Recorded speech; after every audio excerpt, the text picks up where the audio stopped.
welcome to a wonderful celebration. My name is John Cody. I'm a retired judge and someone who considers himself a friend of both of our honorees today. Today we celebrate the retirement of two people who have served the Fourth Judicial Circuit in extraordinary and exemplary fashion. Trial Administrator Linda Worker and Christian County Resident Circuit Judge Ron Spears. You see the camera equipment here in the room.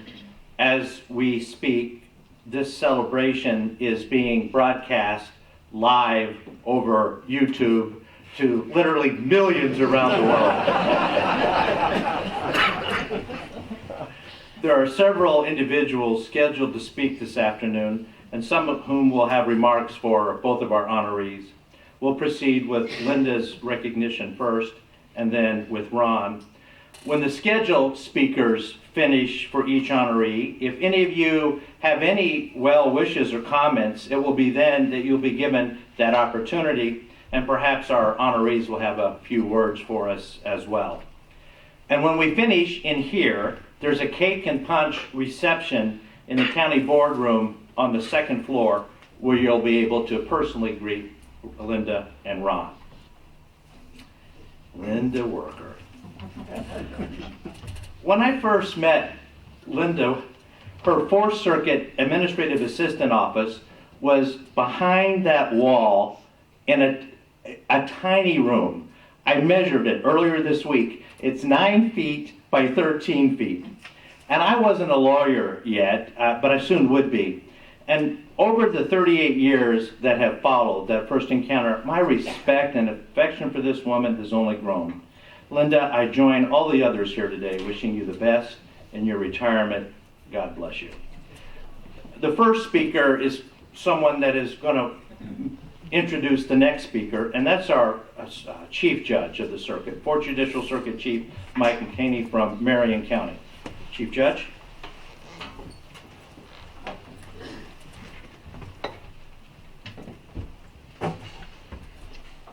Good afternoon, everybody.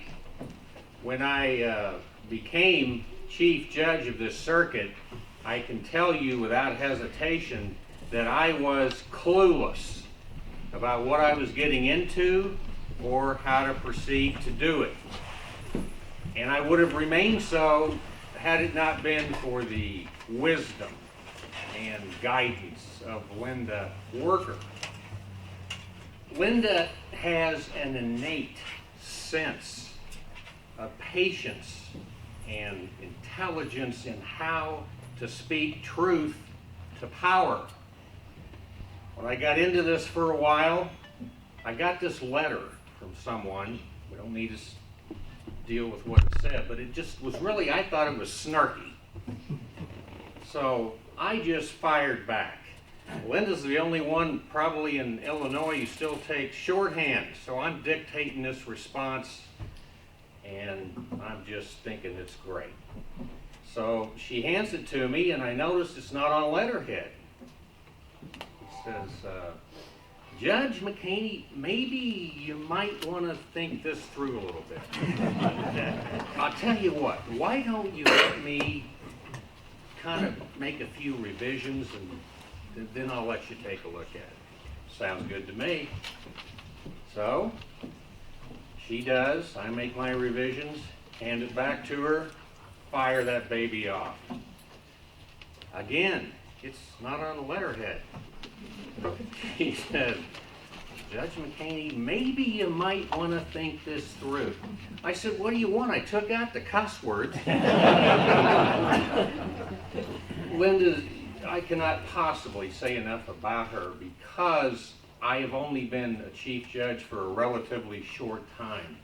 I'm going to yield my time to someone who can really do her justice, and I will introduce him in a moment. At this time, Linda, please, on behalf of the judiciary of the Fourth Circuit, accept this small token of our appreciation.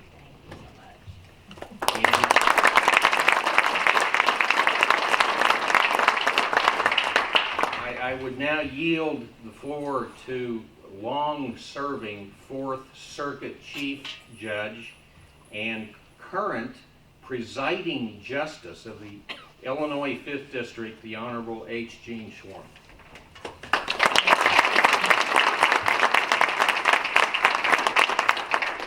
Thanks, Chief Judge McHaney. I got to say, first of all, it's really a pleasure for me to be back with my friends in the Fourth Circuit and be here on this day as we honor Linda and Ron.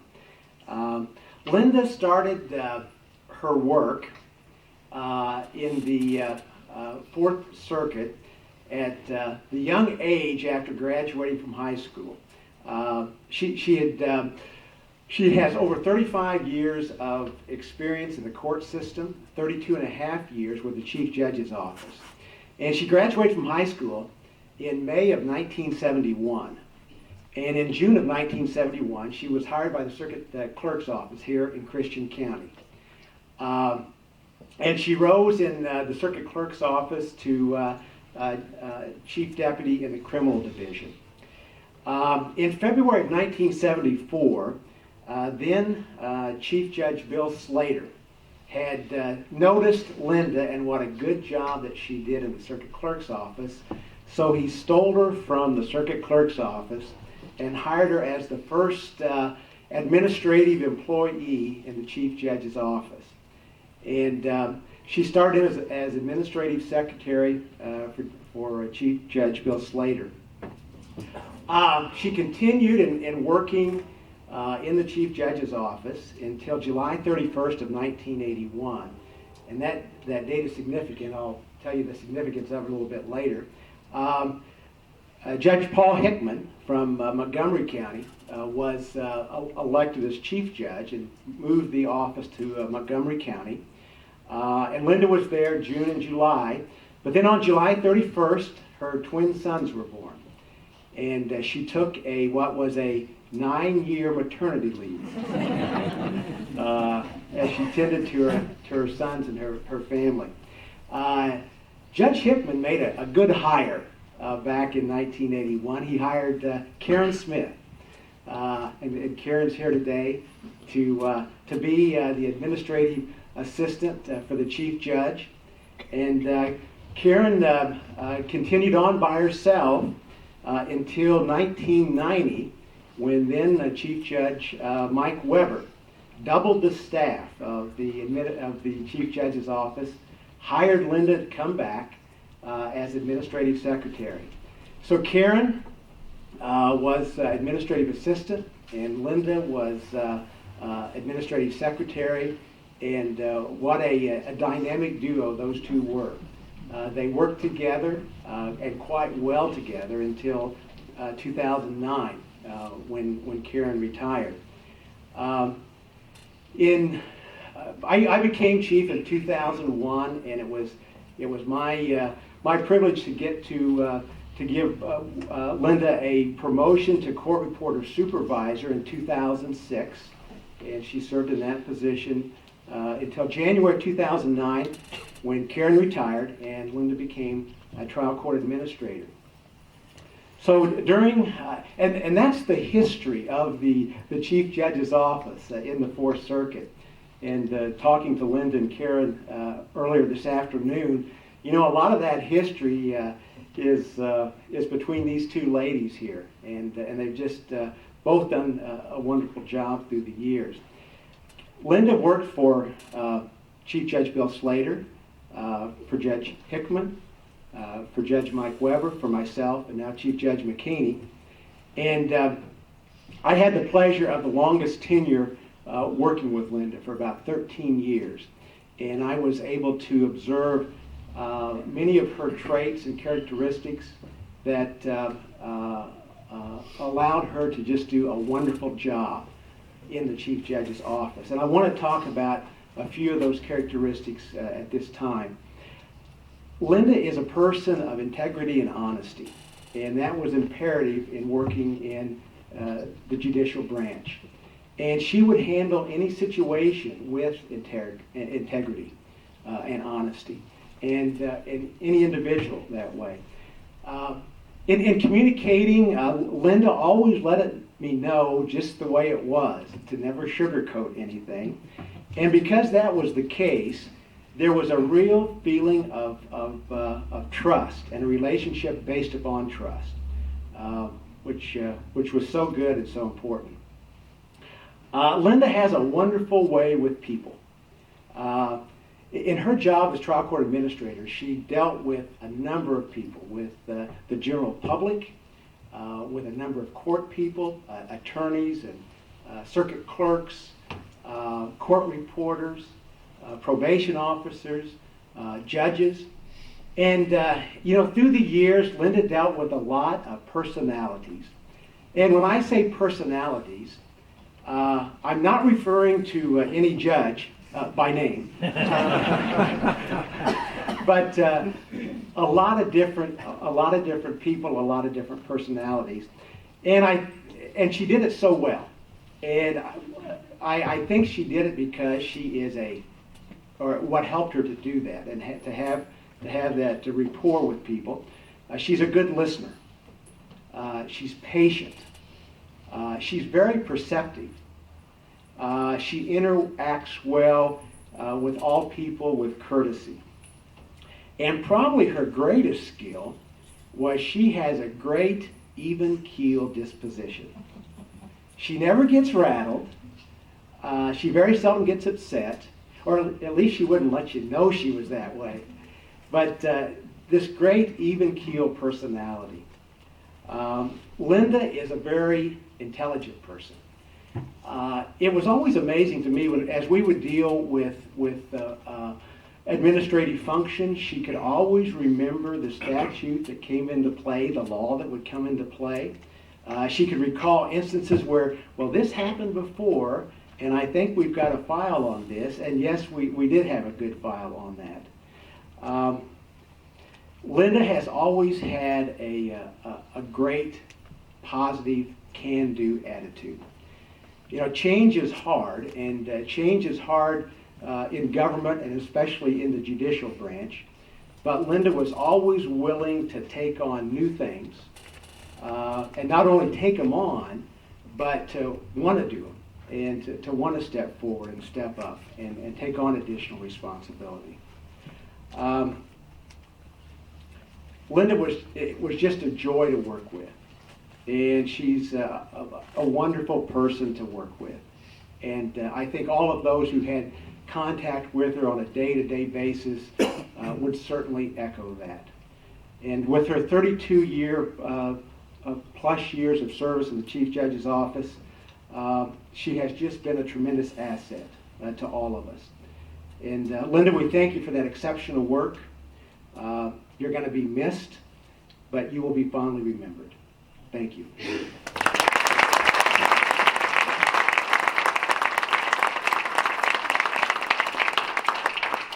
Our last scheduled speaker is retired Judge Dave Slater, but before I have Dave step up, there you are, the court reporters have a presentation to make. I think Mandy Pearson, are you here?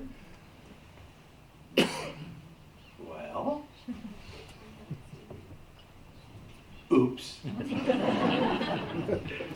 Perhaps she'll be here shortly. Court reporters, shall we? She's here. Here she is. She is? Just walk up. Okay, good.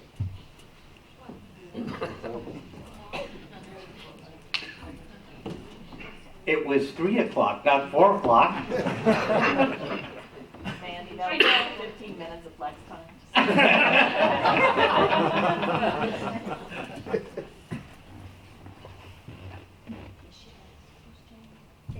Well, we'll let you get organized. As you get organized, Dave Slater will step into the lurch.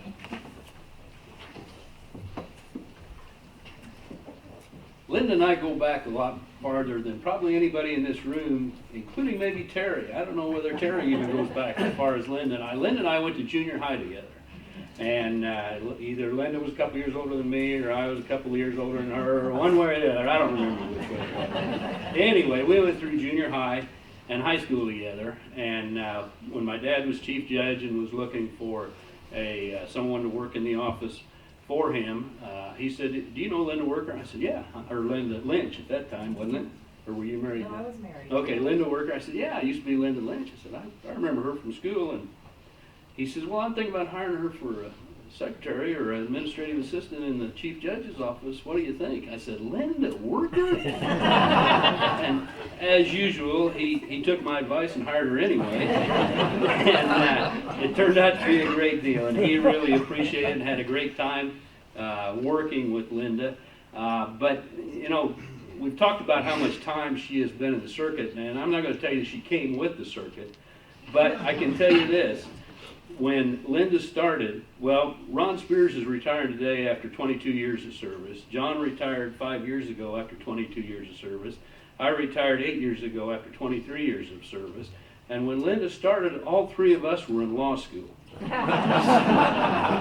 So you can tell how we looked up to her and what we thought of her. And if you look around the room and think about the circuit, there were judges named when she came to work, judges named Daly and McWard and the first Slater and Guinness and the first Kelly, and now we have the third Kelly on the bench, so she's worked with three of them.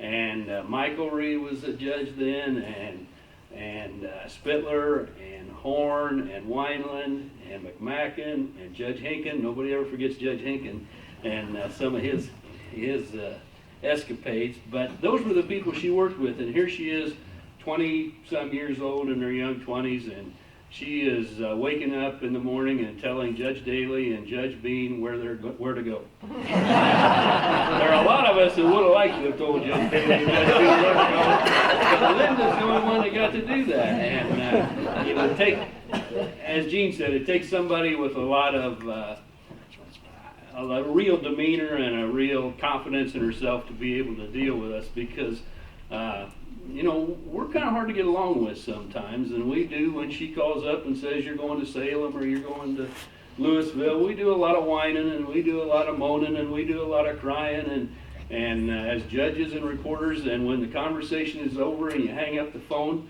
you're still going to Salem or you're going to Louisville or you're going anywhere, because she was the boss and that's where she said to go, and that's where you ended up going no matter how much whining you did.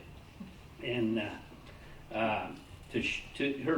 her personality and her demeanor is what carried her through, and I appreciated my friendship with her through all these years, going clear back to junior high, as I say. But there was no doubt she was the boss. And when I was holding court in Hillsborough, and Mark Joy was there, and Dave DeBrennick was there, and Ted Morano, and some of the guys were there, and we'd go into Karen and Linda's office and chat in the morning, and we'd be telling stories and getting into some serious stuff, and all of a sudden you hear this bell ringing. Ding-a-ding-a-ding-a-ding. I said, what? That was Linda ringing the bell telling us it was 9 o'clock and it was time for us to go to work whether we wanted to or not. Now Mark and I didn't often want to go to work, but she rang that bell, and I'm serious, she did. She had a bell on her desk that she rang when it was time for Mark and I to go to work. We had to resort to that. Not really, but yeah, she did have the bell, really. And it's a great life, Linda, and you have a great family, and you're going to have a great time, and I wish you nothing but the best in your retirement in the future. Thank you, Dave. Congratulations. Linda.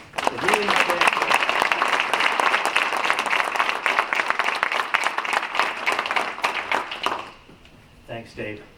In defense of Mandy, when court personnel are often late at things like this, it's because they were held to court proceedings in their originating county. So I trust that's what it was. Mandy, if you want to step forward. For presentation, my understanding is Jamie is. Okay. All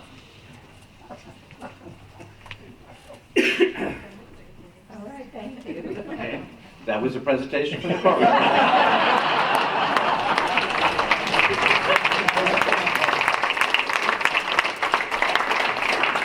Court reporters are trained in taking words, not speaking words. This is that time that if anyone from the crowd would wish to make any comments, well wishes to Linda, you can do so. Perhaps the best way to do this is just to have you stand and ask you to speak loudly and clearly. Would anyone have some comments about Linda?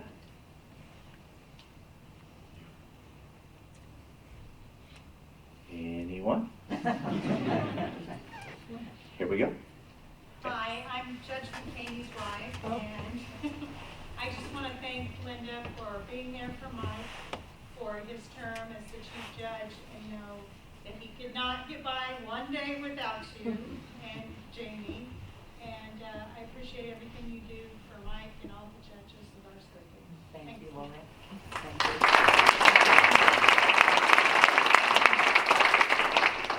Others?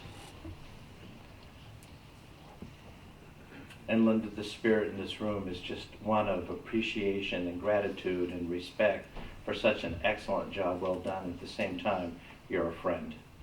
God bless you. Thank you.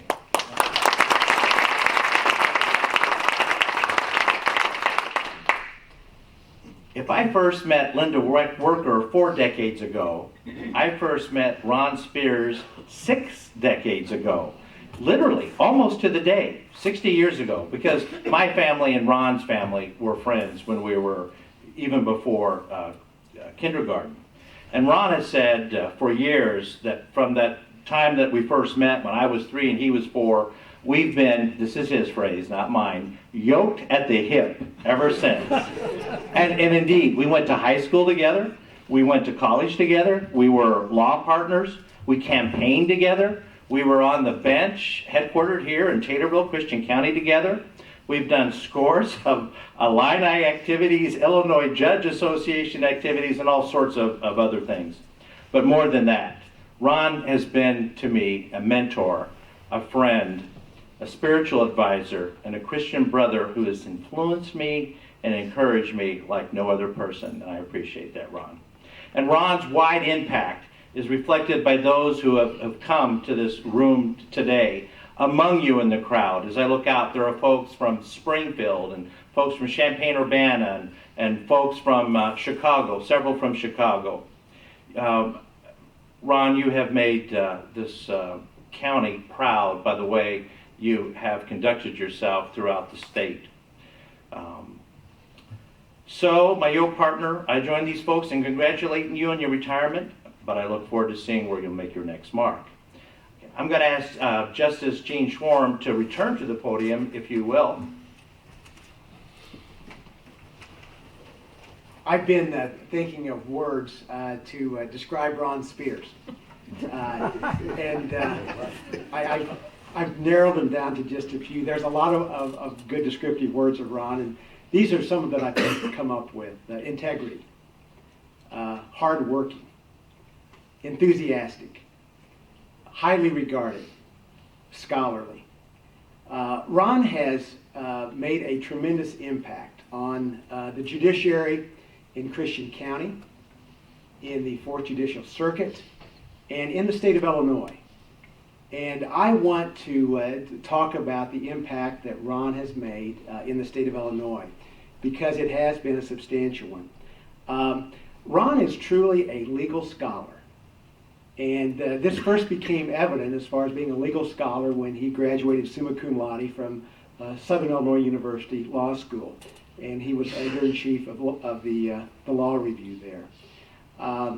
The Illinois court system has an outstanding continuing judicial education program. And Ron has been in the middle of that for the past 15 years. He has served on the Supreme Court Education Committee since 2006.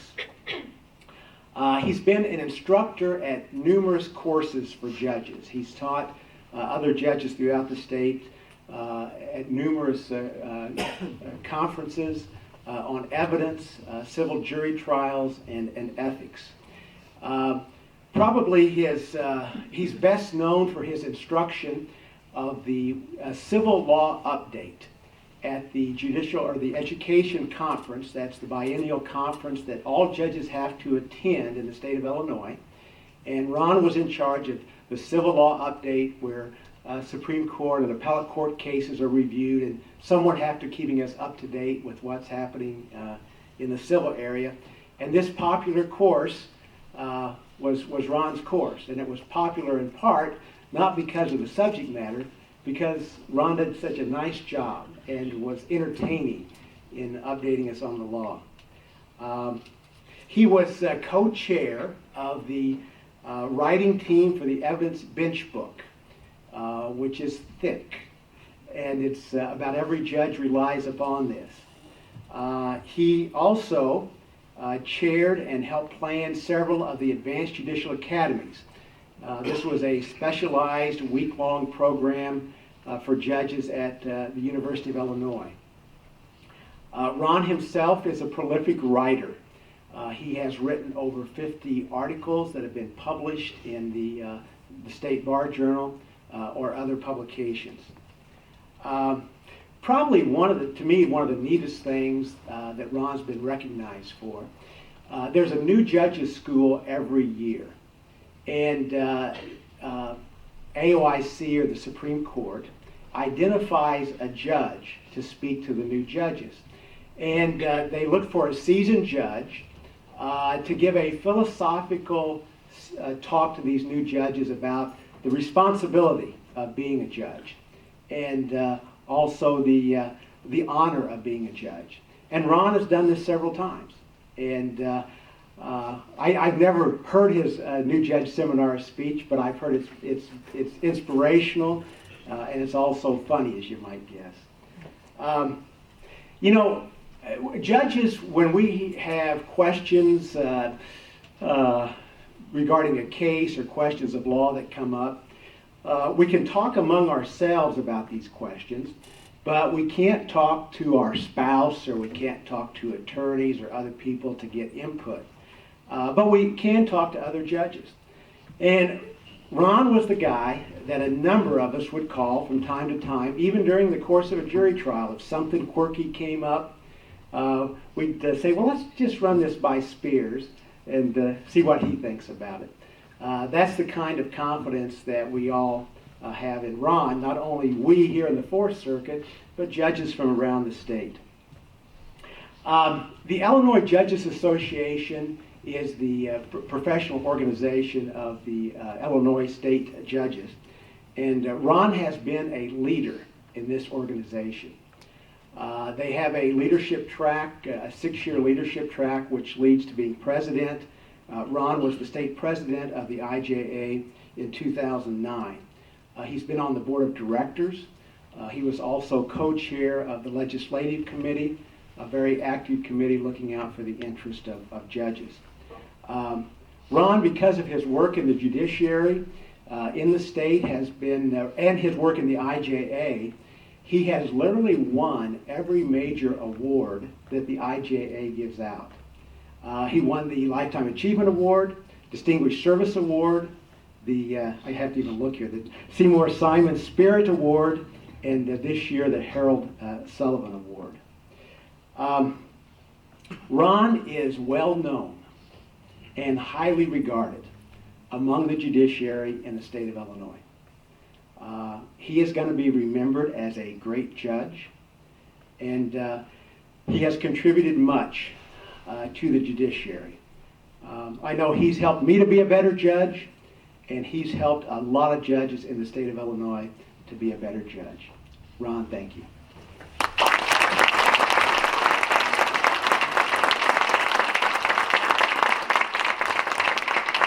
Next is Christian County Circuit Clerk Julie Mayer.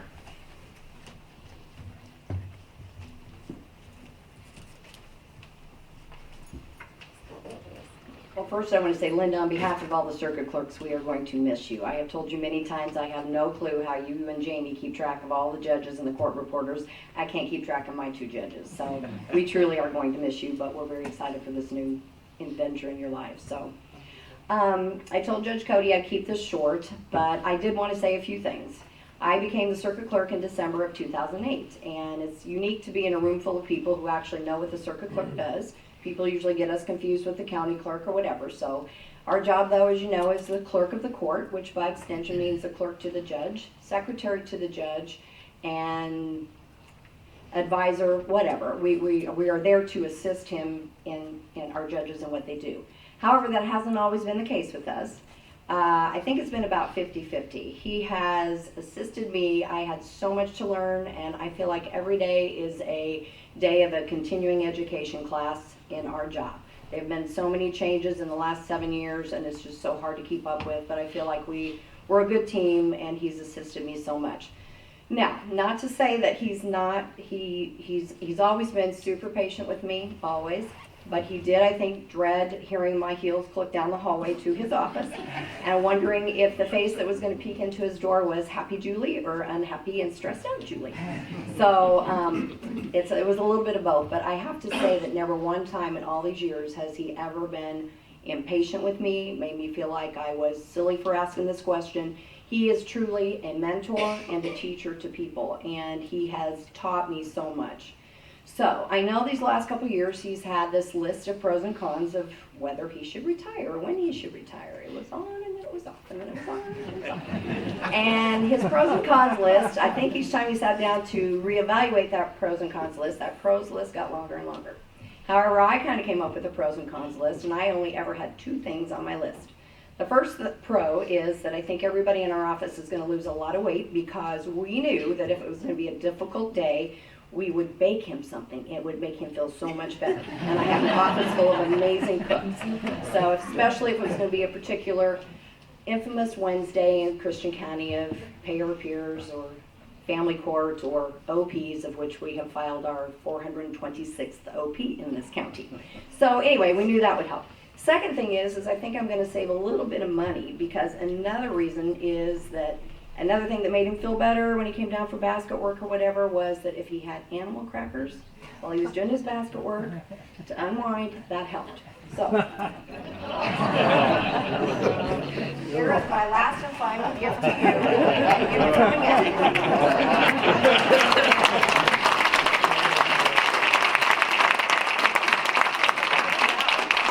But we truly are going to miss him very much. I'm a person that doesn't like change, and I'm going to hate this completely. But we are very excited that he is going to, that he's young and healthy and going to on to the next stage of his life. So, thank you.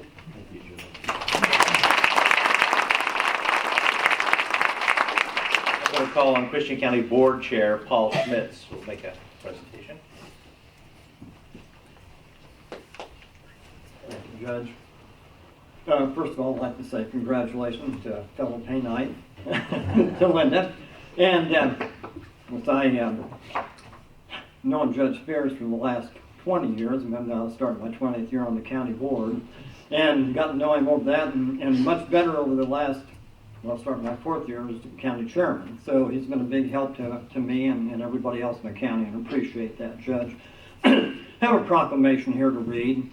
It says, whereas Judge Ronald Spears has announced his retirement effective December 31st, 2015, after 22 years as a resident circuit judge of Christian County with responsibilities in 9 counties of the 4th Judicial Circuit, and whereas in addition to his service as judge, Judge Spears' government service includes city attorney for the city of Taylorville from 1985 until 89, and again from 1993 until becoming a judge, including military service in the Illinois Army National Guard from 1972 till retiring as a colonel and as the Judge Advocate General's Corps in 2006.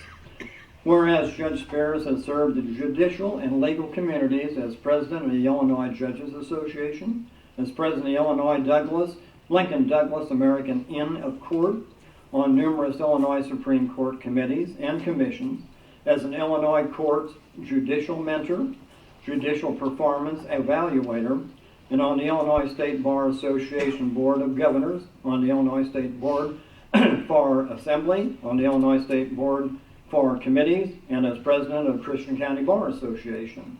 And whereas Judge Spears has particularly served the citizens of Christian County by his tireless effort, overseeing a several-year project to make the courthouse ADA compliant, and a project to remodel the west wing of the courthouse to display the connection of the county to Abraham Lincoln, as part of a creative team to restore the courthouse interior stained glass dome, and by writing the history of the courthouse in Christian County for publication. And whereas in every capacity in which he has served the judge, Judge Spears has served the people with highest integrity, selflessness, diligence, dignity, and honor, and distinguished himself and brought statewide credit upon the county and the 4th Judicial Circuit. Now, therefore, on behalf of the County Board and the citizens of Christian County, I, County Board Chairman Paul Schmitz, to hereby thank Judge Spears for his outstanding public service and join the people of Christian County to wish him well in his retirement. We hope and expect his considerable talents to be again serve the people of the county and state of Illinois. Proclaimed this 18th day of December 2015. Thank you, Judge.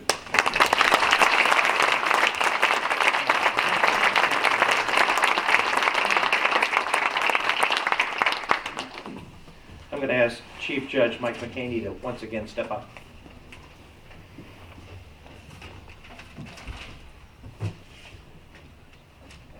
On August 1st, 1993, Ron Spears was sworn in as the Christian County Resident Circuit Judge, having been appointed by the Illinois Supreme Court.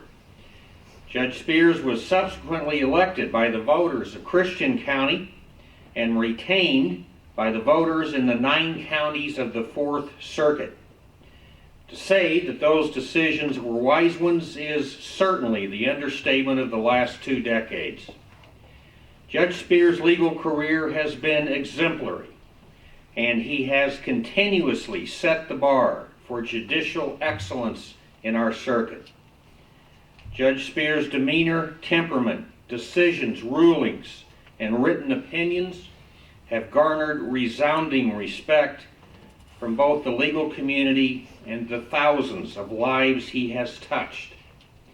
If you look up work ethic in any dictionary, you will find his picture. Whenever someone is appointed or elected to the bench, they must attend a week of judicial training. In Chicago, I call it New Judge School. I attended in December 2006, and I still remember a 30-minute presentation by Justice Warren Wolfson entitled The Good Judge. This was an exposition of how one should conduct themselves on and off the bench. At the end of that presentation, I realized that in the 6 months I had been on the bench, I had fallen so short of that standard that I considered self-reporting to the JIB, resigning, or simply curling up in a fetal position. Having gained some composure, I then realized that the good judge was aspirational, and that no flawed human could ever achieve such a laudable standard. Having had the great honor of being his colleague for 9 years, I now realize that the good judge was a description of the life and career of Ron Spears. Today, the 4th Circuit says goodbye to a beloved icon, a brilliant jurist, and a trusted friend. Would you please accept this gift as a small token of your colleague's appreciation?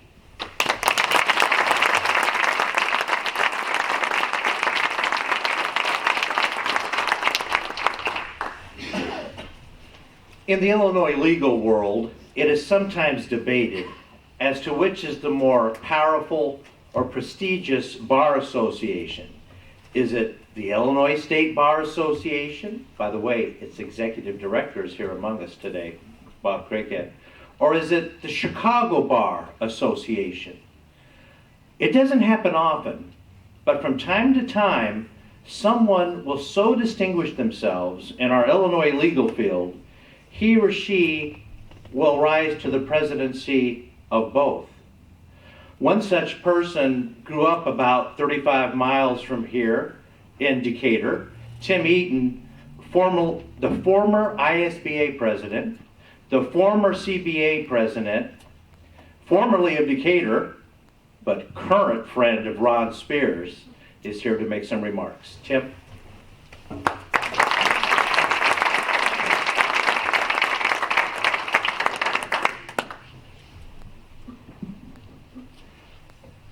John, before I begin my remarks, I just have one question.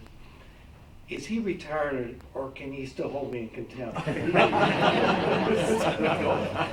Still going, okay, well, I'll tone it down. Actually, I knew Ron when he had hair. And, a long time ago. 41 years ago, actually, we first met when we started law school at Southern Illinois University. I have many fond memories of that time, and actually I know Randy Moore is here too from the 5th District, who was in that class at the time. Ron and I were not only classmates during our time at SIU, but we were also roommates for 3 years. I would go to bed in the evening late. Ron would be in the living room doing push-ups or studying. I would wake up in the morning, Ron would be in the living room doing push-ups or studying. He would have to go home on weekends. He was happily married to Annette, as he is today, and he was also in the National Guard. And yet, with all those responsibilities, and as Gene had mentioned, he was also editor-in-chief of our law review, which was quite a task because we were only the second class at SIU. So he was the second editor-in-chief, and we were getting that publication off the ground. He did a wonderful job. And then he finished first in our class, which is quite an achievement. And then went on to clerk, as everyone knows, for Judge Ackerman in Springfield, which was, again, quite an honor. And then he returned here to Taylorville. He was living here during that entire time, to practice law. And as John said, I was just down the road in Decatur. I do have a memory of Ron actually going to our wedding. I moved to Chicago after practicing in Decatur, met my wife there. And we were married in Richmond, Illinois, which is a little town right on the Wisconsin border. And Ron had guard duty that weekend, but he did let me down. He came there, drove up hurriedly in the parking lot of the church, got out in his National Guard uniform, boots, camouflage clothing. My wife was actually getting her dress at the time. He thought we were under attack. He did bring a suit with him. But I knew I would miss seeing Ron when I moved up to Chicago. But fortunately, Ron was very active in the Illinois State Bar Association. He served on a lot of committees in the ISBA, as Justice Schwarm said just a minute ago, and was very well known. He was elected in the Assembly, which is the governing body of the ISBA. And as was mentioned a minute ago by John, we have Bob Craighead here, who's executive director, who's been with the ISBA for over 40 years, and Mark Mathewson, who has been very grateful to have Ron's Illinois Bar Journal articles for 10, 15 years. I mean, it's been a long run for him, and I know he will stay active in the ISBA, and I know they want him to. And he is known statewide by everybody. In fact, I was talking to a judge. It was a justice of the 1st District Appellate Court. We were walking from the train together, and I'd forgotten he was involved with the IJA, and he was talking about what a wonderful experience it was and how he got the opportunity to meet a lot of downstate judges. And he said, there's one in particular I really like, I really admire. He didn't mention his name. He said he's an avid Illinois fan. And he said, you know, the strange thing is, lately I've been getting a lot of pictures of his granddaughter. And I said, wait a minute, I think I know what you're talking about. It was Jim Epstein, actually, for the 1st District, and he was on the appellate court and served as IJA president as well. Actually, I have with me today a letter from the current president of the Illinois State Bar Association, Umberto Dahi, which I would like to read. Dear Judge Spears, on behalf of the Illinois State Bar Association, congratulations on a distinguished judicial career. Your service to the judiciary and the legal profession in Illinois has been extraordinary, merits acknowledgement, deserves recognition. We are so grateful for your many contributions to the ISBA. You have given generously of your knowledge over the years and of your time, and as a member of the law-related education and professional conduct committees, and more recently as a member and chair of the Standing Committee on Military Affairs, and as a member of the ISBA Task Force on the Impact of Law School Curriculum. We are also honored to have had you an elected member of our Assembly and Board of Governors, where I also served, and as a result of that, where you and I enjoyed many early and long morning runs before our Friday board meetings. I remember finally our time together on the Board of Governors in 2001, when you hosted the ISBA board at a joint dinner with the Christian County Bar Association. Later that evening, we had an unforgettable tour of the old Christian County Courthouse, where naturally we met up with Abe Lincoln. I still have that picture that was taken that evening with our board, Abe, and the Christian County Bar officers, which I framed and is now on display in the Chicago office of the Illinois State Bar Association. You not only have served the ISBA ably, but you've done so much for the Illinois Judges Association, serving as an officer and as president in 2008 and 2009. The ISBA and the IJA were both fortunate to have such a productive and active member. Thank you for your contributions to our profession.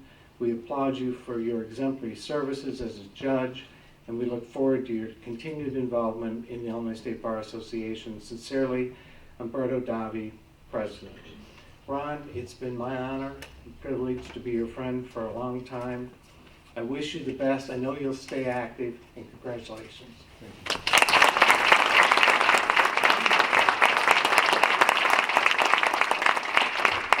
Dave Slater, could you step forward again? You know, it's a little difficult following all these speakers and all the superlatives they've used to describe Ron and what a great judge he's been and a mentor, and I concur with everything that's been said. He is great to work with. He's been a tremendous judge. But I'm going to tell you about the real Ron Spears. I've seen some things behind the scenes that other people haven't seen. And Ron and I don't go back as far as John and Ron do, but Ron and my first encounter was from like 1967 to 1969, somewhere in there. And he played football and baseball for the Tornadoes, and I played football and baseball for the Panthers.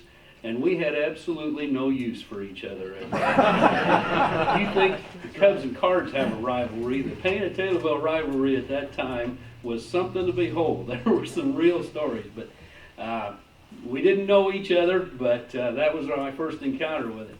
My second encounter with him was after I was an attorney here, and I got a call.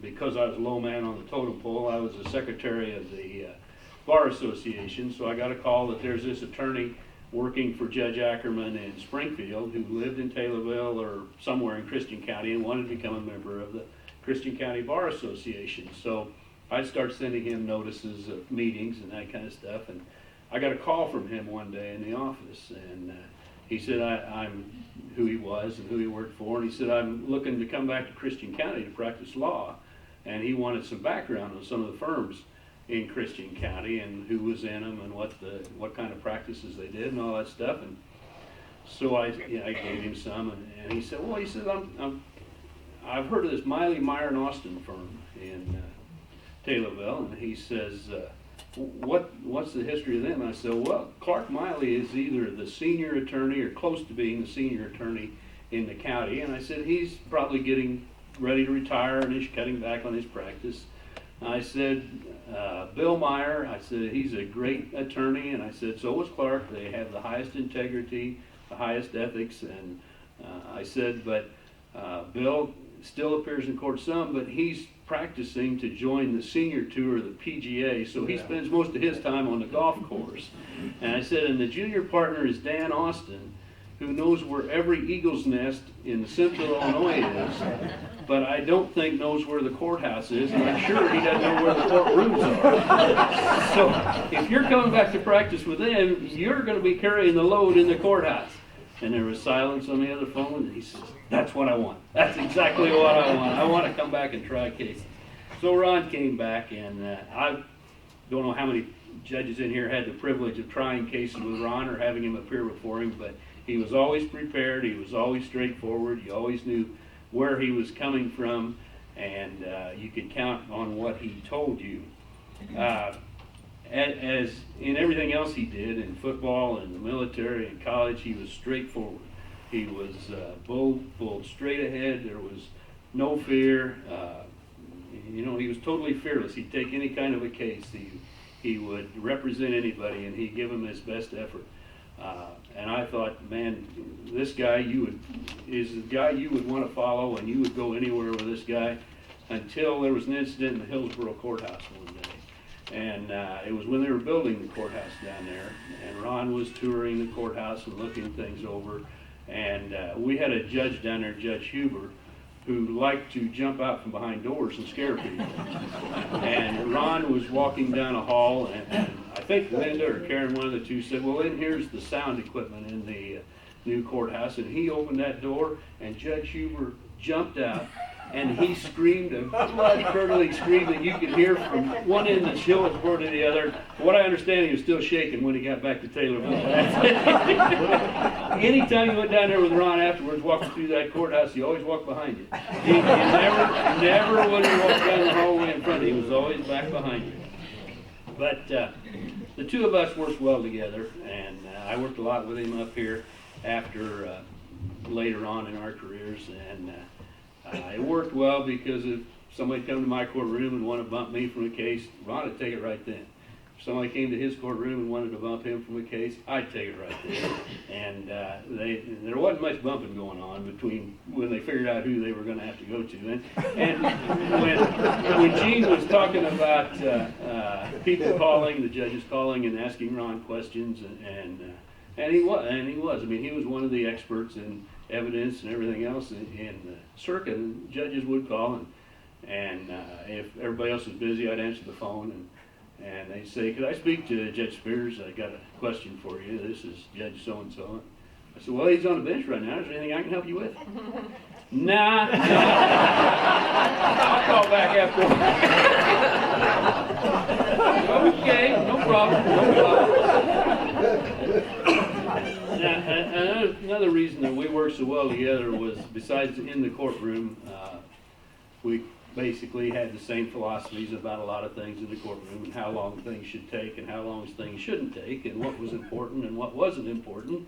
And we pretty much let the attorneys know what we thought was important and what wasn't attorney. But we also worked well outside the courtroom because Ron loved electronics and on all the new gadgets, and he just loved playing with all the new gadgets. And I was more of a hands-on type of guy. I would build the desk for the reporters and the cabinets and the bookcases and stuff in the courthouse, and Ron would play with all his electronic gizmos.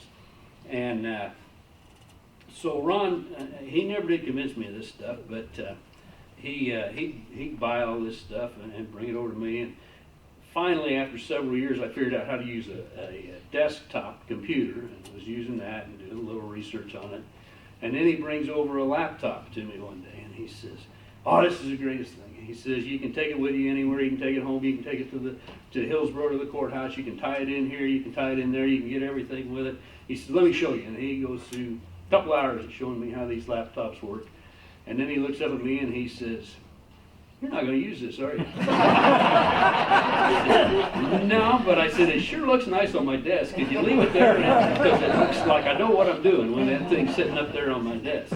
And so that's about how far he got with me with electronic equipment. But he, like I say, he was a whiz with it, and I did the woodworking stuff. I came in here one day, and I think this thing here and the tables that are in here, they were scattered all over the courtroom in pieces. I said, what are you doing, Ron? He says, well, he says, this stuff all came in pieces, and we got to put it together. And he says, the first instruction says to get an Allen wrench. And he says, I haven't got any wrenches with names. He says, it's probably in the box, Ron. And he says, well, he says, you take care of it.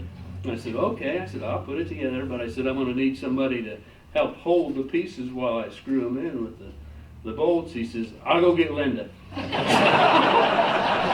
and I put all the equipment together while Ron's in playing with his computer. But then he decides he's going to put the sound system in after we get this all put together. So he puts this big sound system in so everybody can hear. Speakers in here work great. And then he got a handheld wireless microphone that he was going to use. And he tried it out in here, and it was working great. And then he brings it into the chambers and called me over. He says, I got this wireless mic. It's going to be the greatest thing we ever had. And he said, let me show you. He turns it on and starts reciting the Gettysburg Address. And we can't hear a thing. Nothing's coming out of it. He says, it's not working again. And he says, let me take the batteries out and turn them around. So he takes the batteries out and fixes it, puts it back in, and Then he starts reciting "'Twas the Night Before Christmas." Still can't hear it. He says, "This is still not working." So it's probably dead battery. So he takes the batteries out, puts the new ones in, turns it on again, and starts singing the Illini fight song. And still nothing's coming out of it. He says, "I'm going to send this thing back. It's not working."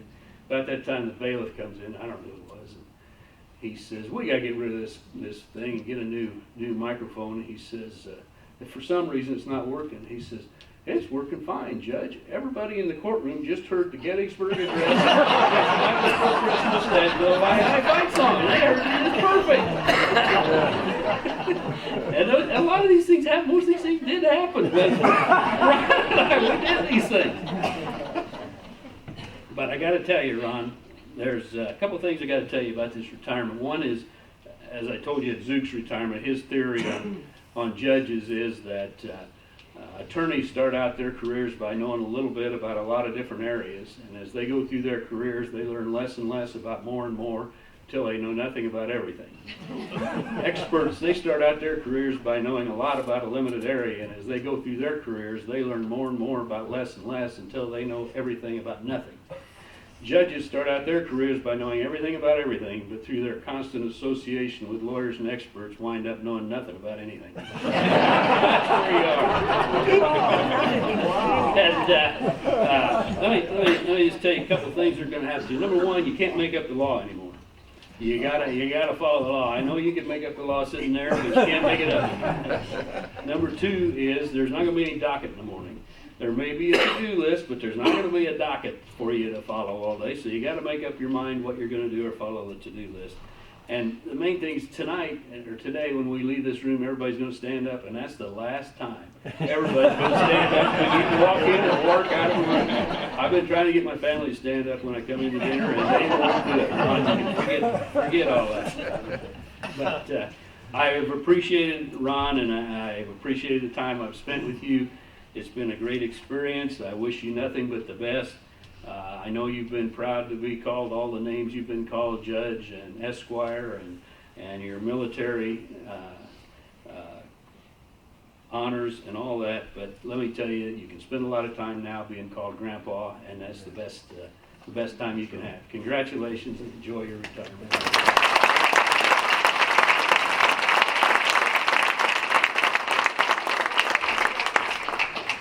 Speaking not only in his own behalf, but also on behalf of the Christian County Bar Association, is Judge Brad Paisley. Well, I had a lot of trouble trying to figure out what I was going to say today. And usually it just comes to me. And it wasn't coming to me until yesterday. I had a lot of things that I knew I didn't want to talk about because I knew others were going to be talking about them. And I'm thankful to Justice Swarm and Tim Eaton and Dave Slater because they covered pretty much everything that I did. This is the list of things I didn't want to talk about because I knew that you'd be hearing about all the professional accomplishments that Ron has achieved in his illustrious career. And I thought, I don't want to talk about those things because I know everybody else is going to talk about them. And I don't want to feel like I'm eulogizing him because he's retiring from the bench, but if you know Ron, you know that he will never retire from life.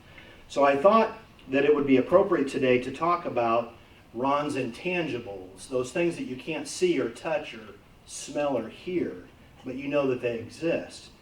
And before I do that, though, there's a couple things like Dave Slater that I know about Ron Spears that you probably don't, that I think you need to know about.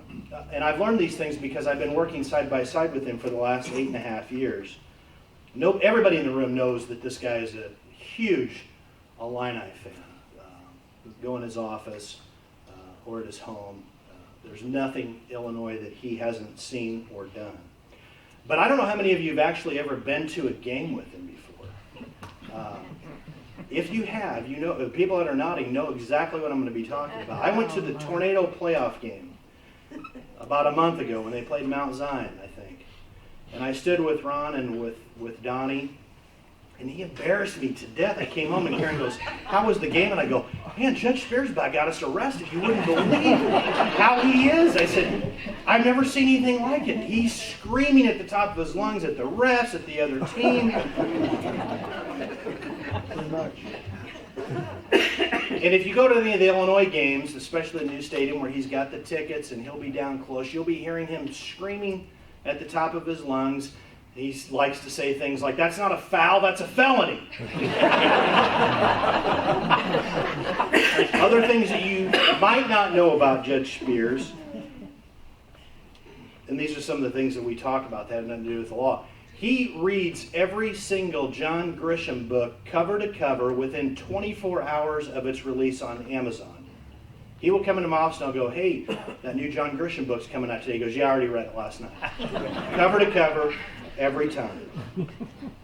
You might not understand, I don't know where he gets the time, but he is perhaps the most prolific binge television watcher I know. We talk about TV programs all the time. And I was telling him a couple of weeks ago, I said, Amazon Prime, which if you have that membership, they have a streaming service kind of like Netflix. And they have a show in there called Man in the High Castle, based on a book about if we would have lost World War II and how our country would be different. And I knew this was perfect for him because he's such a military buff and a history buff. And so I said, "You really got to see this. Have you ever heard of it?" He said, "No." And I said, "Try it out." So literally, less than a week later, he's back in my office. We're talking about different things. And I said, "Hey, did you ever get a chance to watch that Man in the High Castle?" "Yep, all 13 episodes. Already watched them all." And I said, "Don't tell me what happens. I'm only on like the 4th episode." But rather than talk about all the professional accomplishments, I think it's appropriate, as I said before, to talk about intangibles, things that you can't see, hear, etc. The first is character. A lot of people have talked about this already, but Ron's character is everyone knows, is beyond reproach. They say that character is who you are when nobody's around, and Ron is Ron all the time. There's no different standard. There's no different type of guy. He is who he is at all times. His character's above reproach. He always does the right thing. You can count on that. He's had to make really tough decisions, not just in the courtroom, but outside of the courtroom, where you have to do things that are the right things to do, but they're really not very fun things to do. And Ron always comes through and always does the right thing. Decisiveness. For those of you attorneys that have appeared before him, you know that he is decisive. You will not wonder long how he's going to rule on a case. You will not have to wait very long for a decision. In fact, I've been by his side now for 8.5 years, and I feel like he's kind of been preparing me for the next chapter. And he always employs almost always employs what he calls the 24-hour rule. If you're a resident circuit judge in a county like Christian or any of the counties in our circuit, every single problem in the courthouse, whether it has to do with court stuff or not, ends up in his office. I couldn't believe it, all the things that he had to deal with. And he always told me, you got to use the 24-hour rule. And his 24-hour rule is if you bring him a problem, he always tells me, don't ever let anybody drop a dime on you. Employ the 24-hour rule. So if the problem is brought to his attention, you can be sure within 24 hours there will be a solution. He almost always does that. Now, he failed to utilize the 24-hour rule when it came to this decision to retire. It's more like the 4-year rule. I remember one nice fall Saturday morning, I'm sitting out on my deck in the morning. I think it was 2011 because I think it was before you ran for retention in 2012. He calls me on a Saturday morning. He says, "Hey, I'm retiring. I want you to know, so if you decide you want to run or you want to do something, I want to give you, an opportunity to figure out what it is that you need to do. I've only told Annette. Nobody else knows. Don't tell anybody." I said, "Well, can I tell my wife?" Because the time that he told me, there was a lot of decisions that had to be made. He said, "Sure, but don't tell anybody else." I said, "Okay." So Monday morning when I walk in the courthouse, the whole place is abuzz. Ron Spears is retiring. And I'm thinking, this isn't good. So the first stop I make is to his office. I said, I don't know what's going on, but I didn't tell anybody. I told Karen, and I know she didn't tell anybody. And he said, oh, I told him. Don't worry, I told him. This was the start of about a 4-year saga of stops and starts and official announcements of his retirement, and then retractions. And I know Judge McKinney and I always used to joke. Judge McKinney said, he's never retiring. I'm telling you, it's not going to happen. He announced his retirement to me at least 10, 12 times. Finally, about the last 6 or 7 times, I said, listen, I don't believe you. When I see the letter go in the box, the mailbox, I will believe you, because there's a rule. When you retire, you send your retirement letter to the administrative office of the Illinois courts, to the Supreme Court. And the rule is, once you drop that letter in the mailbox, you can't retract it. There have been judges that have sent that letter and then regretted it, called the administrative office and say, hey, look, I just sent that letter in, but I didn't mean it. And it's too late. You lose. You have to retire. And so that day came this fall. I'll never forget it. I was out right across the street from the courthouse after work, getting ready to leave, getting in the car, and I look and I see him come out. He's got the letter in hand. He's walking to the mailbox right out front of the courthouse. And I yelled across the street, are you sure you want to do this? And he said, I'm sure. And he dropped the letter in the mailbox. In addition, other characteristics of Ron that are important are compassion. You attorneys that have appeared in front of him probably haven't seen that. It's something that he hides very well. But if you want to know from me, from what I've seen over the last 8 years, he really does care about people that come before him, people that he works with, and people in the community. If you want to know, just tell him about some kid who's not going to have anything for Christmas. And I guarantee you that he has done this on numerous occasions. He will make sure that doesn't happen. And he'll never take credit for it. He just does it. Fairness, if you've ever appeared in front of him or seen him in action off the bench, you know that nobody's ever going to get an unfair advantage with him. He's always going to level the playing field. I remember when I was state's attorney even, the door behind you, or right there, goes into the state's attorney's office. And when I was state's attorney, I used to come in through that door into court, and he was in court. And one day he called me aside and he said, don't come in my courtroom through that door anymore. He goes, you're not special. You're the state's attorney, but you're just like everybody else, and I don't want people thinking that you have some unfair advantage because you're the only person that comes through that door. So I don't know if anybody has ever come through that door into court since. Well, I know Mike's got a table in front of him. He's scared to come through. In addition, openness. One of the things, if you come into the courthouse, you know that Ron's door is almost always open. If it's not open, something bad is happening right now. But his door has always been open to me. I'm one of those people that I will barge in there all the time, and he'll be working on one of these projects, and all the other people have talked about all the things that he's written and taught and so forth. But he always has time for my harebrained ideas and schemes that I come up with, things that I want to do. He always will listen, but what he doesn't just listen, he will always come up with the other argument or the other side or the thing that you haven't thought of, and he'll make you think about that. So yes, he's an accomplished lawyer, judge, he was a soldier. We could talk all day about those things. But to me, what matters most about Ron are the intangibles, because you have been a tremendous role model and mentor to me for the last 8 years, and also longer for the other lawyers and judges, not just in Christian County, but really throughout the state of Illinois. When I was first on the bench, you go to these judicial education events that the other judges have talked about. They give you a name tag with your name on it and the county that you're from. And so, when you go up there, the Cook County judges go, Christian County, where's that at? And I'm, it's in the middle of nowhere. You don't know where it's at. Springfield. But after a while, when they see Christian County, they go, oh, Ron Spears, John Cody. Ron Spears, John Cody. Everybody in the state of Illinois knows who these guys are. But you have really consistently modeled characteristic traits that I've discussed here today, and trust me, I've tried to absorb them all by osmosis from you so that I can incorporate those characteristics. You really have set the table for future generations of lawyers and judges both here and throughout the state.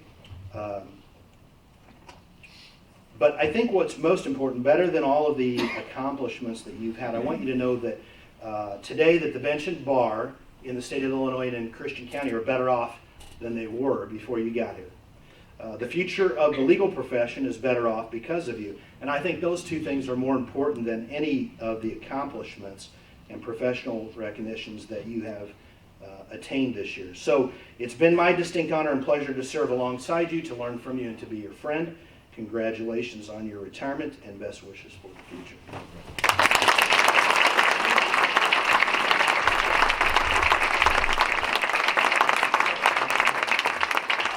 I also want to present to you, on behalf of the Christian County Bar Association, a gift. And it's a clock that has an engraved quotation from Abraham Lincoln, because in addition to all the other things, he is the preeminent legal scholar in Christian County and probably the state. And the quote says, "Nearly all men can stand adversity, but if you want to test a man's character, give him power." It's a quote from Abraham Lincoln, and it says, "Thank you for your dedicated years of service as an honorable judge of outstanding character, Ronald D. Spears, 1993 to 2015.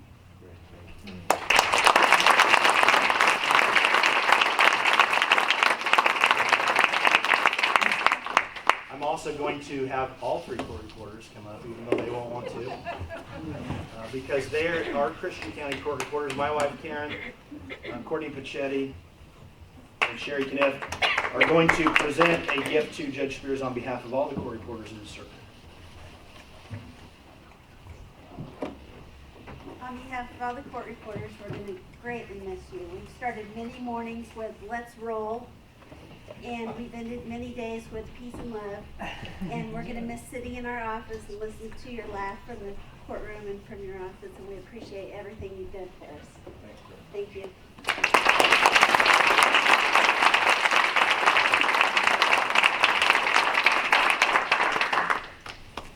As with Linda, if anyone in the crowd wishes to make remarks regarding Ron, now is the opportunity. We'd ask that you stand and speak loudly. Pastor.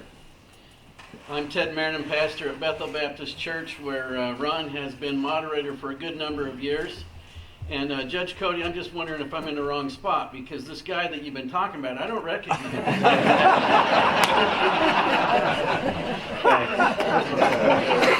Attorney Steve Beckett, Champaign Urbana. I'm Steve Beckett. I'm from the University of Illinois College of Law and fellow alumni with Judge Spears. I'm so glad that I came today. I finally found out who was shouting. It's not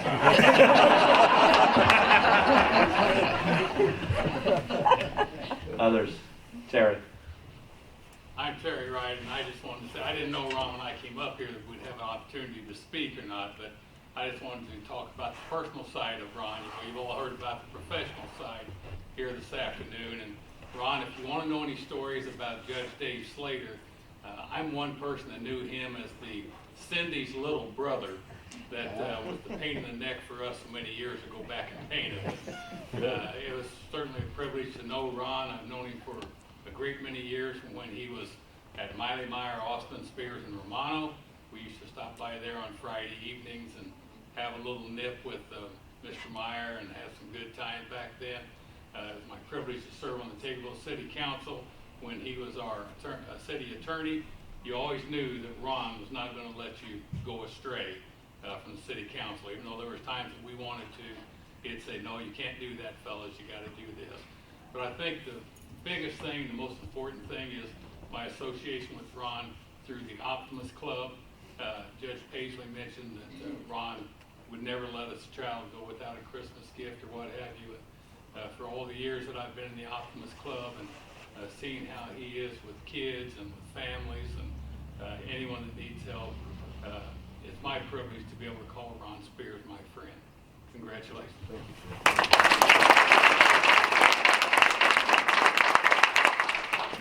Others? Dan? Well, I'm sorry I'm late, but I couldn't find the courthouse.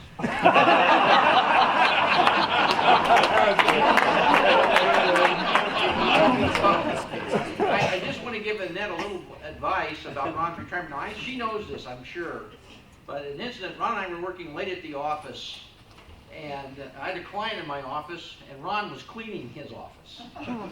And I get this knock on the door, and Ron's there, and he says, "Dan, could you take me to the emergency room?"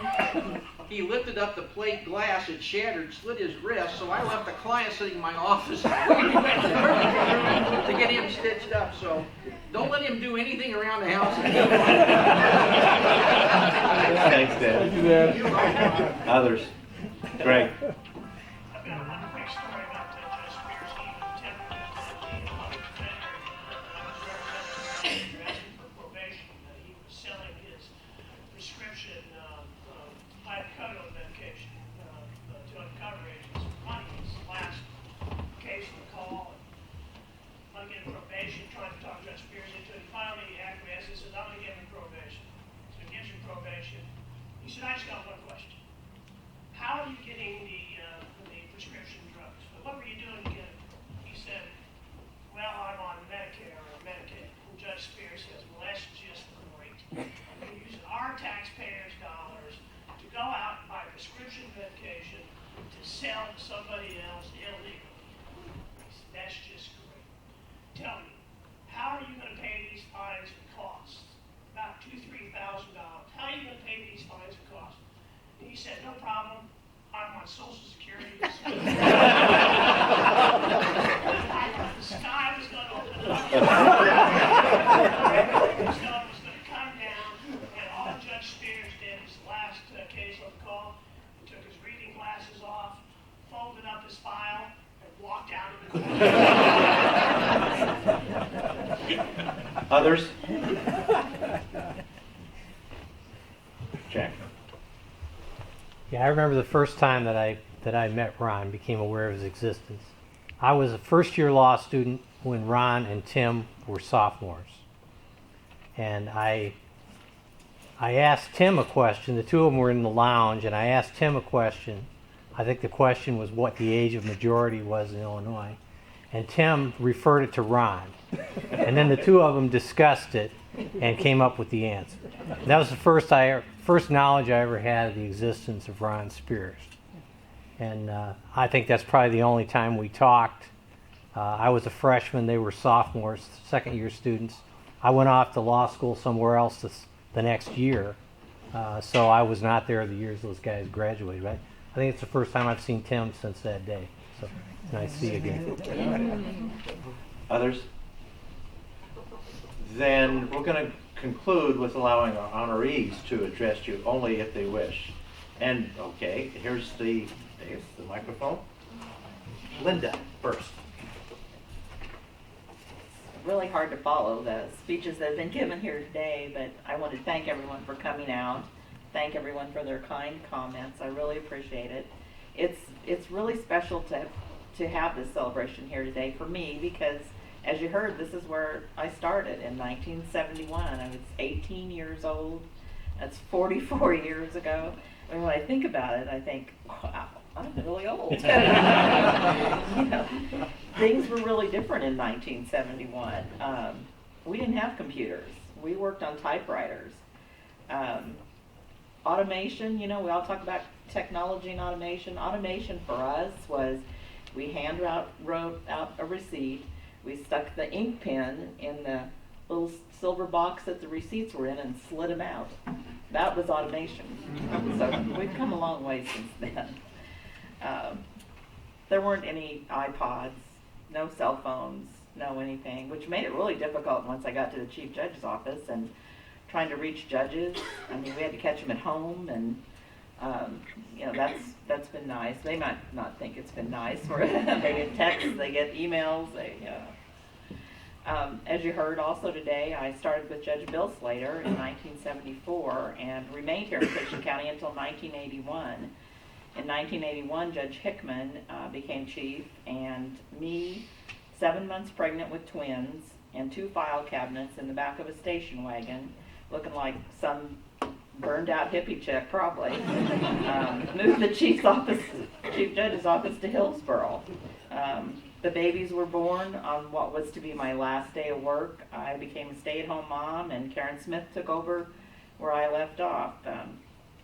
I I was really fortunate to be asked to come back to the Chief Judge's office in 1990.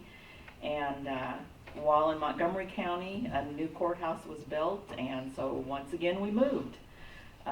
Karen and I had incredible fun years together. We laughed every single day. It was great. It was great. In 2010, Chief Judge Shorm moved the office to Vandalia, and that's where we remain now. Times had changed. The office no longer fit in the back of a station wagon, did it? Kathy Byers can attest to that. She showed up with a big trailer for us, and her son helped us move. But I was really fortunate to have worked with the judges in the Fourth Circuit, which is, of course, the best circuit in the state of Illinois. The judges are men and women of integrity, drive, compassion, and incredible senses of humor. They made this job one to look forward to coming to each day.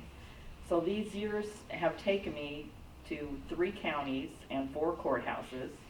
At best count, I've worked with 67, and I think I heard another name here today that it's not on my list, so it's 68 judges, 5 chief judges, 2 generations of Judge Slaters, 2 generations of Judge Todds, 3 generations of Judge Kellys. And I realized recently that 2 of the judges now on the bench were not yet born when I came to work here in 1971. So yeah, it's time to retire. I want to thank each of the judges for allowing me to serve in this capacity, and I will miss you all and wish you all the best. Judge Spears, who is leaving with me at the end of this year, is the last of the judges from the 90s who I saw take the office and will also see retire. I wish Judge Spears well in his retirement, and I should put that word retirement in quotes, as I know he's not going home to sit in a rocking chair.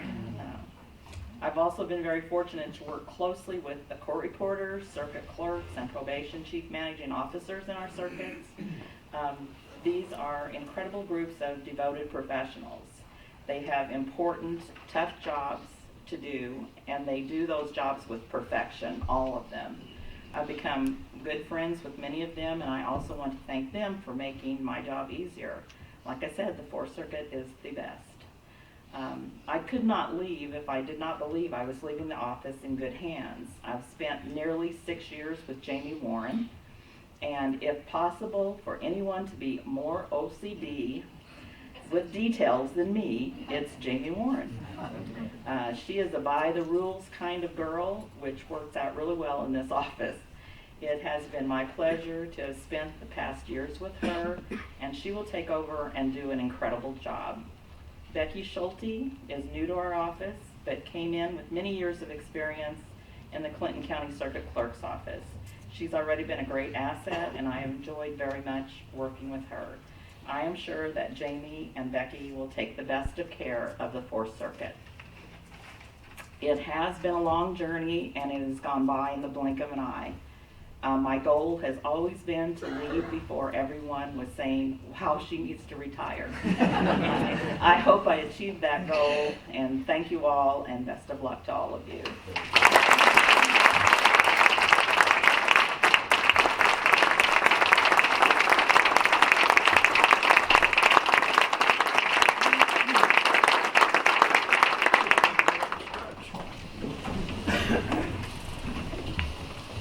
I think we all presume that Ron really doesn't have anything to say.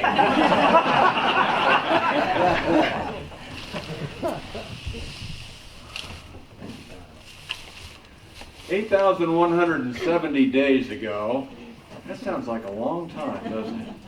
I stood right there in the well of this courtroom, one of the proudest days of my life, during the ceremonial robing ceremony. Now, I assume some of you wondered if we were going to have a derobing ceremony. I don't think we're going to do that, but it's been a wonderful opportunity to serve. And at that time, I started going through thanking all the people that had helped me get to the point where I was standing in the well of the courtroom, starting with my mom and my teachers and my coaches and my friends and my family, and everyone that had had any part in it. Today, the appropriate thing to do is to thank the family that has helped me since that time. And that, of course, goes with all the court family, all of the offices related to the court that we work with, on a daily basis. I see several of the circuit clerks that I work with here today. They do a magnificent job, and all the people in their offices, they have to put up with the judges day after day. They take care of all the files and all the things that we have to work on here. And then, of course, the court reporters. They have sometime come to a courtroom and just in your mind visualize yourself taking down that record. And Sherry was really good, and Linda and all the court reporters that I've ever had. And sometimes they'd give me that look like, are you sure you want to be saying that, big guy? I mean, come on. Linda and I even had a code from time to time, like, time out, take a break. Magnificent job, and all the other ancillary offices that we work with, from the probation office to all the other offices in the building. You know, it's really great that all of my chief judges contacted me today. I think there's a reason for that. I was always on their mind, I think, trying to keep me under control. I started out the morning with Mike Weber giving me a call. And Mike came to talk at the time of my original ceremony, inducting me as a judge. Did an outstanding job as chief, and then Gene Schwarm, one of the outstanding chief judges in the state, chief of the chief judges of the state, and then Mike McKinney has also done an excellent job. I've tried to stay out of the doghouse, chiefs. I've tried to do what I could up here to not get in trouble. It's been a magnificent run. Of course, all the judges that I've worked with over time, and there are people of integrity. We have a team photo taken from time to time. That's all the staff and the judges at that time. And so if you go down, when you go downstairs to have some refreshments, you'll see the team photo from when I came in. In fact, Judge Weber invited me to come when Judge Fribley was still on. I came to the judges meeting before I even took office. And if you look at that picture, there's only two faces in there that you would be able to recognize, and those are the two people that are retiring today. So there probably is some sense of proper timing, Linda, for us to work on our way out of here. The thanks that you have to give to the bar. We have an outstanding bar in this community, and I'm very proud of them because it's so great to see these lawyers who weren't even born when I was probably taking office, some of them, develop into the young lawyers and the mature lawyers that they are today. So I think the future of the bar is healthy in this community, and I'm proud of that. I have to thank my family. Annette and I are going to be married 42 years next week. I think that's great. She says it's 3 of the happiest years of her life. But she is special, and any of us know that has been a judge or has worked in the court system, there's a lot of stress on our families because everybody assumes that they know everything, and they get, people question them at Kroger's and all the other places about what's going on with the case, and then they take it out on them. And even on my son, he's working today. His wife Nikki's here. My pride and joy granddaughters are here. That's going to take a big part of my future. I'm really looking forward to spending more time with them. But there's a lot of stress on the family in that, and I really appreciate everything that you've done, and you've been beside me, 42 years. I can't hardly believe it either. She doesn't believe it either. And don't think I get overly emotional. I cried at the Apollo Creed movie last week, so it's all okay. It was I could give you a little warning, young lawyers, when you get older you cry at everything. It doesn't matter. Birthdays, Christmas, everything. So you wonder what is in the future. Well, sometimes you have to get to the future before you can decide what's there. But as Brad said, I had 4 or 5 times I thought, well, this will be the time, this will be the time, this will be the time. But I loved the job. This was my dream job. When I clerked for a federal judge after my very first law job, and I saw what a judge does, and I saw the impact that you could have on the world and on the public and on individual cases and on people, I thought, boy, if I could ever be a judge, if it would ever be the possibility that I could be a judge, I'd be the happiest person in the world. And Annette knows. I started talking to her about that in my very first job. And so all during my legal career, I hoped that I could become a judge. And when the day came that the letter arrived and I had been appointed by the Supreme Court, was just one of the proudest days that I could have ever had. But then the responsibility of being a judge comes. And anybody that has been in this position knows that when you go there and you get up on that bench, that there are weighty problems that come before you, and you try your very best. You don't know everything, you can't know everything, you're not perfect, you make the very best judgment that you can. Lincoln said something to the effect, I'll do the very best that I can, and the end will bring me out. If in the end, if I did right, then everyone will know it. If I didn't do right, 1,000 angels saying that I did right won't mean that I did. And I think I did right. I did the very best that I can possibly have done. I tried to rule without favor or fear. I tried to be prompt in my rulings. And for the lawyers, after the first year, we will begin having hearings again. I was able to get to the decision pretty quick as I matured. And sometimes you might have thought a little too quick. We didn't have any temporary hearings in Christian County, and our 4-day contested trials were a morning call. We were able to get things done pretty quick, but we tried to do the very best that we could. So as I leave, I certainly am not going to just fade away, as they say. I have some ideas of things that need to be done. As you know, I am a Christian person. I believe that God has work for all of us to do. I see no word of retirement in the Bible. I think we all have a calling, and we're going to continue to have a calling until our last breath. And so I hope that until my last breath, I can look everyone in the eye and say, I've done my very best for my family, for my country, for my God. Thank you very much.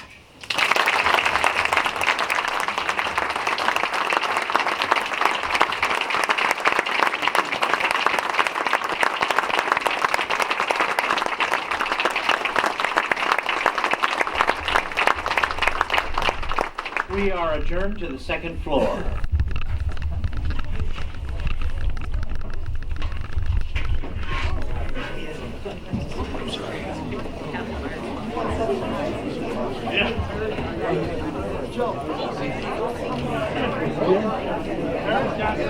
Thank you.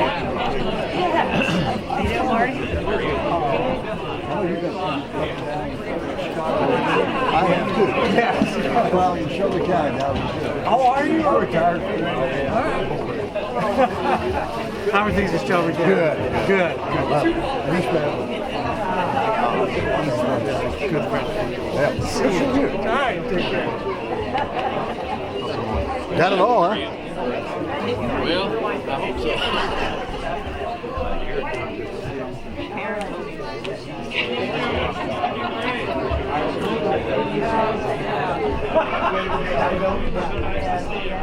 so.